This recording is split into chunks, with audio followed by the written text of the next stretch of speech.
ಸನ್ಮಾನ್ಯ ರಾಜ್ಯಪಾಲರು ಪ್ರತಿ ವರ್ಷದ ಆರಂಭದಲ್ಲಿ ಜಂಟಿ ಅಧಿವೇಶನ ಸೇರಿದಾಗ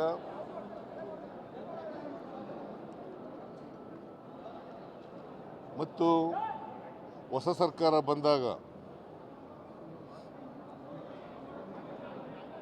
ಜಂಟಿ ಅಧಿವೇಶನ ಉದ್ದೇಶಿಸಿ ಭಾಷಣ ಮಾಡ್ತಕ್ಕಂಥದ್ದು ಸಂವಿಧಾನದ ರೀತಿಯ ರಾಜ್ಯಪಾಲರ ಕರ್ತವ್ಯ. ಆರ್ಟಿಕಲ್ 176, 163 ಬಹಳ ಸ್ಪಷ್ಟವಾಗಿ ಹೇಳ್ತದೆ, ರಾಜ್ಯಪಾಲರು ಅವರು ತಯಾರು ಮಾಡಿದಂಥ ಭಾಷಣವನ್ನು ಓದಾಗಿಲ್ಲ. ಕ್ಯಾಬಿನೆಟ್ ಏನು ಪ್ರಿಪೇರ್ ಮಾಡಿಕೊಡ್ತದೆ, ಸರ್ಕಾರದ ಸಚಿವ ಸಂಪುಟ ಏನು ತಯಾರು ಮಾಡ್ತದೆ ಭಾಷಣ, ಆ ಭಾಷಣವನ್ನು ಓದಲೇಬೇಕು.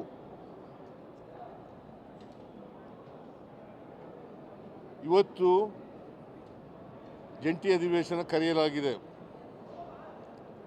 ಯಾಕಂದರೆ ಇದು ಮೊದಲನೇ ವರ್ಷ, ಮತ್ತೆ ಮೊದಲನೇ ಜಂಟಿ ಅಧಿವೇಶನ. ಜೊತೆಗೆ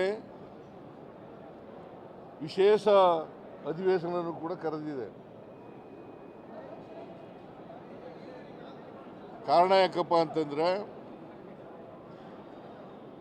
ಮಹಾತ್ಮ ಗಾಂಧಿ ಉದ್ಯೋಗ ಭರವಸೆ ಯೋಜನೆ ಅದನ್ನು ರದ್ದು ಮಾಡಿ, ಅದನ್ನು ರಿಪೀಲ್ ಮಾಡಿ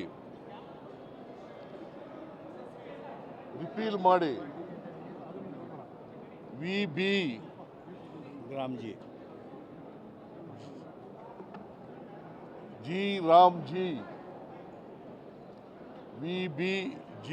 ರಾಮ್ಜಿ ಕಾಯ್ದೆಯನ್ನು ಹೊಸದಾಗಿ ಮಾಡಿದ್ದಾರೆ. ನಮ್ಮ ಸರ್ಕಾರದ ತೀವ್ರ ವಿರೋಧ ಇದೆ. ಒಂದು, ಮಹಾತ್ಮ ಗಾಂಧೀಜಿಯವರ ಹೆಸರನ್ನು ತೆಗೆದುಹಾಕಿರ್ತಕ್ಕಂಥದ್ದು. ಎರಡನೇದು, 20 ವರ್ಷಗಳ ಹಿಂದೆ 2005 ಮನಮೋಹನ್ ಸಿಂಗ್ರವರು ಪ್ರಧಾನಮಂತ್ರಿಯಾಗಿದ್ದಾಗ ಅವರು ಡೈರೆಕ್ಟಿವ್ ಪ್ರಿನ್ಸಿಪಲ್ಸ್ನಲ್ಲಿರ್ತಕ್ಕಂಥ ಸಂವಿಧಾನದ ನಿರ್ದೇಶನಗಳಲ್ಲಿರ್ತಕ್ಕಂಥ right to work, right to food, right to education, right to information, ಈ ಕಾಯ್ದೆಗಳನ್ನು ತಂದಿದ್ರು. ಉದ್ದೇಶ, ರೈಟ್ ಟು ವರ್ಕ್ ಕಾಯ್ದೆ ತಂದದ್ದು ಉದ್ದೇಶ ಏನಪ್ಪ ಅಂತಂದರೆ, ಹಳ್ಳಿಗಾಡಿನಲ್ಲಿರ್ತಕ್ಕಂಥ ಬಡ ಕಾರ್ಮಿಕರಿಗೆ ವರ್ಷದಲ್ಲಿ 100 ದಿನಗಳ ಕಾಲ, ಕನಿಷ್ಠ 100 ದಿನಗಳ ಕಾಲ ಉದ್ಯೋಗವನ್ನು ಕೊಡಬೇಕು ಅಂತಕ್ಕಂಥ ಉದ್ದೇಶದಿಂದ. ಇದರಲ್ಲಿ ದಲಿತರು, ಕಾರ್ಮಿಕರು ಮತ್ತು ಮಹಿಳೆಯರು, ಸಣ್ಣ ರೈತರು ಇದರಲ್ಲಿದ್ದಾರೆ. ಈ ಉದ್ಯೋಗ ಪಡ್ಕೊಳ್ತಕ್ಕಂಥ ಕ್ಯಾಟಗರೀಸ್ನಲ್ಲಿ ಇವರೆಲ್ಲರೂ ಕೂಡ ಇರ್ತಕ್ಕಂಥ ಇದು. ವಿಶೇಷವಾಗಿ 53% ಮಹಿಳೆಯರಿದ್ದಾರೆ, 28% ದಲಿತರಿದ್ದಾರೆ. ಇವ್ರಿಗೆ ಉದ್ಯೋಗ ಕೊಡ್ತೀವಿ ಅಂತಕ್ಕಂಥ ಖಾತ್ರಿ ಇಲ್ಲ. ಅವರು ಕೇಳಿದ ಜಾಗದಲ್ಲಿ, ಅವ್ರ ಊರಿನಲ್ಲೇ ಅಥವಾ ಅವ್ರ ಜಮೀನುಗಳಲ್ಲೇ, ಸಣ್ಣ ರೈತರಾದರೆ ಅವ್ರ ಜಮೀನುಗಳಲ್ಲೇ ಅವರು ಕೆಲಸ ಮಾಡ್ಬೋದಾಗಿತ್ತು. ಇದನ್ನು ರದ್ದು ಮಾಡಿದ್ದಾರೆ. ಯಾಕಂತಂದರೆ, ಈಗಿನ ವಿ.ಬಿ. ರಾಮ್ಜಿ ಕಾಯ್ದೆನಲ್ಲಿ ಕೇಂದ್ರ ಸರ್ಕಾರ ತೀರ್ಮಾನ ಮಾಡಬೇಕು. ಕೇಂದ್ರ ಸರ್ಕಾರ ಎಲ್ಲಿ ಕೆಲಸ ಮಾಡಬೇಕು ಅಂತಂದರೆ ಅಲ್ಲಿ ಮಾಡಬೇಕು. ಅವರು ತೀರ್ಮಾನ ಮಾಡ್ತಾರೆ, ಎಲ್ಲಿ ಕೆಲಸ ಮಾಡಬೇಕು ಅನ್ನೋದನ್ನು ತೀರ್ಮಾನ ಮಾಡ್ತಾರೆ. ಆಮೇಲೆ 365 ದಿನಗಳು ಯಾವಾಗ ಕೆಲಸ ಕೇಳಿದ್ರು ಕೊಡಬಹುದಾಗಿತ್ತು, ಯಾವಾಗ ಕೆಲಸ ಕೇಳಿದ್ರು ಕೂಡ ಕೊಡಬೇಕಾಗಿತ್ತು. ಅದು ಸರ್ಕಾರದ ಕರ್ತವ್ಯ. ಜೊತೆಗೆ ಆಕ್ಷನ್ ಪ್ಲಾನ್ ಮಾಡ್ತಕ್ಕಂಥದ್ದು ಆಯಾಯ ಪಂಚಾಯಿತಿಗಳು, ಆಕ್ಷನ್ ಪ್ಲಾನ್ ಮಾಡ್ತಕ್ಕಂಥದ್ದು ಪಂಚಾಯಿತಿಗಳು, ಗ್ರಾಮ ಸಭೆಗಳು.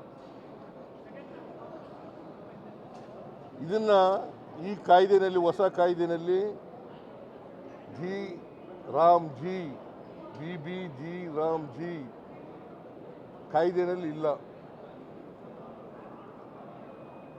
ವಿರೋಧ ಪಕ್ಷದವರು ಅದನ್ನು ಉದ್ದೇಶಪೂರ್ವಕವಾಗಿ ಡಿಫೆಂಡ್ ಮಾಡ್ಕೋತಾ ಇದ್ದಾರೆ. ಯಾಕಂತಂದರೆ ಇವ್ರಿಗೆ ಯಾವುದೇ ಸ್ವಾತಂತ್ರ್ಯ ಇಲ್ಲ. ವಿರೋಧ ಪಕ್ಷದವರಿಗೆ ಕೇಂದ್ರ ಏನು ಮಾಡಿದ್ರು ಕೂಡ ಅದನ್ನು ಮಾಡಬೇಕು ಅಂತಕ್ಕಂಥದ್ದು, ಅದನ್ನು ಒಪ್ಕೋಬೇಕು ಅಂತಕ್ಕಂಥದ್ದು, ಅದನ್ನು ಸಮರ್ಥನೆ ಮಾಡ್ಕೋಬೇಕು ಅಂತಕ್ಕಂಥದ್ದು ಇವರಲ್ಲಿ ಇರ್ತಕ್ಕಂಥ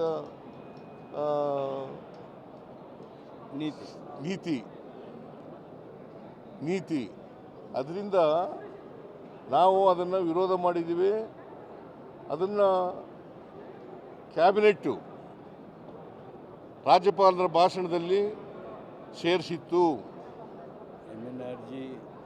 ಮರುಸ್ಥಾಪನೆ ಮಾಡಬೇಕು ಅಂತ ನಮ್ಮ ಉದ್ದೇಶ ಏನಪ್ಪ ಅಂತಂದರೆ,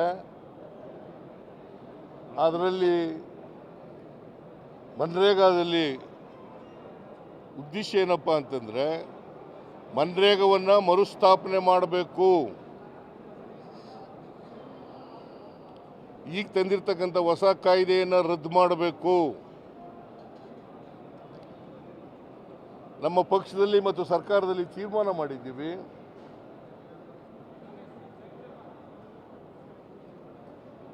ಮನ್ರೇಗವನ್ನು ಮತ್ತೆ ಪುನರ್ಸ್ಥಾಪನೆ ಮಾಡೋವರೆಗೆ ಹೋರಾಟ ನಿರಂತರವಾಗಿ ನಡೀತದೆ.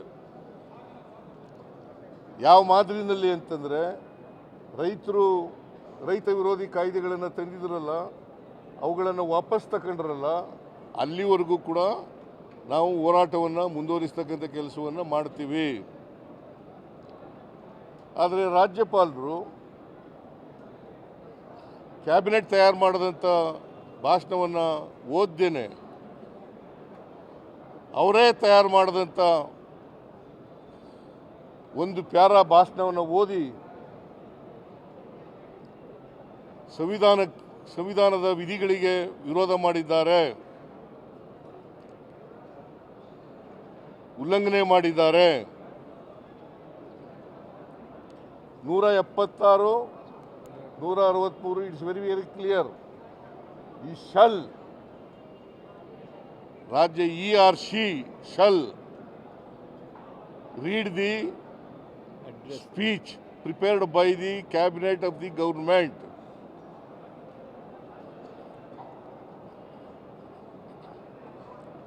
ಇದು ಇರ್ತಕ್ಕಂಥ ವಾಸ್ತವ ಪರಿಸ್ಥಿತಿ.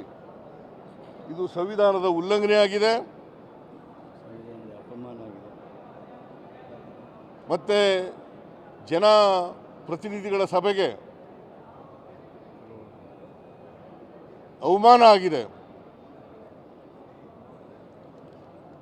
ಇದು ಮೊದಲಿಂದ ನಡ್ಕೊಂಡ್ಬಂದಿರತಕ್ಕಂಥ ಪದ್ಧತಿ. ಸಂವಿಧಾನ ಬಂತವಿಂದ ಅಸೆಂಬ್ಲಿಗಳು, ಪಾರ್ಲಿಮೆಂಟ್ಗಳು ಪ್ರಾರಂಭ ಆದಮೇಲೆ ನಡ್ಕೊಂಡ್ಬಂದಿರತಕ್ಕಂಥ ಸಂವಿಧಾನ ಬದ್ಧವಾದಂಥ ವಿಚಾರ. ಇದನ್ನು ಉಲ್ಲಂಘನೆ ಮಾಡಿದ್ದಾರೆ. ಇದನ್ನು ನಮ್ಮ ಸರ್ಕಾರ ಪ್ರತಿಭಟನೆ ಮಾಡ್ತದೆ, ನಮ್ಮ ಪಕ್ಷ ಪ್ರತಿಭಟನೆ ಮಾಡ್ತದೆ, ನಮ್ಮ MLAಗಳು ಪ್ರತಿಭಟನೆ ಮಾಡ್ತಾರೆ, MLCಗಳು ಪ್ರತಿಭಟನೆಯನ್ನು ಮಾಡ್ತಾರೆ. ಇಡೀ ರಾಜ್ಯದಲ್ಲಿ ನಾವು ಹೋರಾಟವನ್ನು ಹಮ್ಮಿಕೊಂಡಿದ್ದೀವಿ. ರಾಜ್ಯಪಾಲರು ಕೇಂದ್ರ ಸರ್ಕಾರದ ಕೈಗೊಂಬೆಯಂತೆ ವರ್ತಿಸಿದ್ದಾರೆ.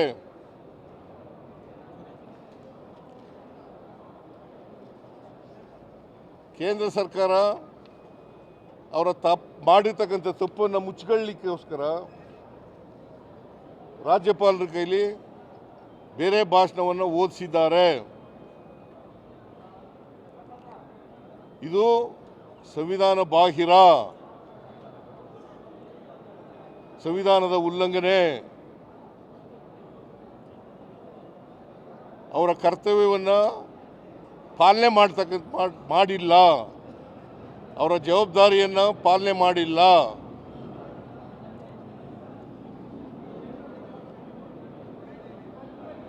ನಾವು ಓದಿರ್ತಕ್ಕಂಥ ಭಾಷಣ ಈಗಾಗಲೇ ಎಲ್ಲ MLAಗಳಿಗೆ MLCಗಳಿಗೆ ಡಿಸ್ಟ್ರಿಬ್ಯೂಟ್ ಮಾಡಿದ್ದೀವಿ. ನಾವು ತಯಾರು ಮಾಡಿದಂಥ ಭಾಷಣ, ಸರ್ಕಾರ ಕ್ಯಾಬಿನೆಟ್ ತಯಾರು ಮಾಡಿದಂಥ ಭಾಷಣನ ಎಲ್ಲ MLAಗಳಿಗೆ MLCಗಳಿಗೆ ಡಿಸ್ಟ್ರಿಬ್ಯೂಟ್ ಮಾಡಿದ್ದೀವಿ. ಅದು ನಾನು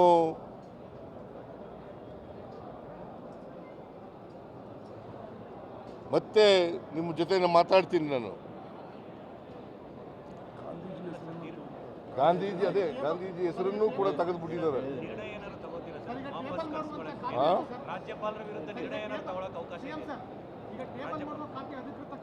ಇಲ್ಲ, ನಾವು ಕೋರ್ಟ್ಗೆ ಹೋಗ್ಬೇಕು, ಸುಪ್ರೀಂ ಕೋರ್ಟ್ನಲ್ಲಿ ಮೊಕದ್ದಮೆಯನ್ನು ಹೂಡಬೇಕು ಬೇಡವೋ ಅಂತಕ್ಕಂಥದ್ದನ್ನು ವಿಚಾರ ಮಾಡಿ ನಿಮಗೆ ತಿಳಿಸ್ತೀನಿ.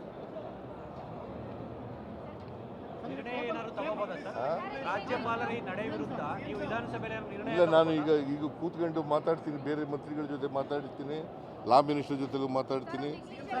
ಮಾತಾಡಿ ಅಂತಿಮವಾಗಿ ನಿಮಗೆ ತಿಳಿಸ್ತೀನಿ.